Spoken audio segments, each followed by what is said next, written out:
আচ্ছা কি রান্না হচ্ছে দিদি? ফুলকপি ফুলকপি ফুলকপি নাকি? হ্যাঁ ফুলকপি আলু। হ্যাঁ ঘরোয়া পদ্ধতিতে ভালো হবে। ঘরোয়া পদ্ধতি। ফুলকপি ভাজা হয়ে গেছে, আলু ভাজা হয়ে গেছে, এবার মশলাটা কষাচ্ছি আমি। কি কি মশলা দিলে এর মধ্যে? এটা তেজপাতা ফোড়ন দিলাম, জিরে ফোড়ন দিলাম, তারপর টমেটো আছে, পেঁয়াজ আছে, তারপরে আদা রসুনের পেস্ট আছে, লঙ্কা আছে, হলুদ আছে, জিরা আছে। আর কিছু দাও না, হ্যাঁ আছি তো আমি। এই রান্না দেখে দেখবে ছুটে আসবে।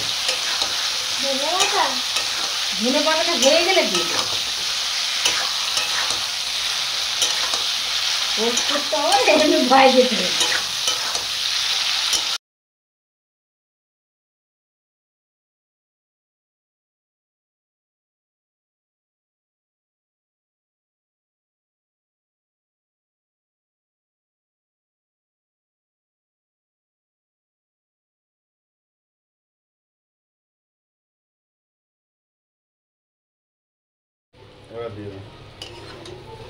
এই যে কষা হয়ে গেল, এবার মাংসটা আলুটা দিয়ে দিলাম। সব আলু সিদ্ধ হয়ে গেছে, ব্যাস আলু সিদ্ধ হয়ে গেছে। মানে আলুটা হ্যাঁ এটা কষিয়ে নিয়ে গরম জলটা ঢেলে দেবো। মশলা সব রেডি, কেন আলুটা হয়ে গেছে একদম। ফুলকপিটা কি প্রথমে ভেজে নিয়েছিলে? হ্যাঁ ফুলকপিটা ভেজে নিলাম, আলু ভেজে নিলাম। আলু প্রথম ভেজে না হয়ে গেছে। পাশেরটা ওটা গরম জল, ওটা গরম জলটা দিতে হবে। কেন আমার সবজি সব রেডি আছে তো, ঠান্ডা জল দিলে ফুলকপিটা হাড় দিতে হবে, জিনিসটা ভালো খেতে লাগে।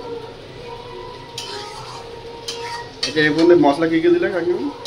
মশলা হচ্ছে গিয়ে আদার পেস্ট আছে, আদা রসুন একসঙ্গে আছে, টমেটো আছে, পেঁয়াজ আছে, তেজপাতা ফোড়ন দিলাম প্রথম, পেঁয়াজ ফোড়ন দিয়ে দিলাম, জিরে আছে, হলুদ আছে, আর এর কোনো বেশি বাইরে কোনো মশলা নেই। ঘরোয়া পদ্ধতি, সিম্পল ঘরোয়া পদ্ধতি আমাদের।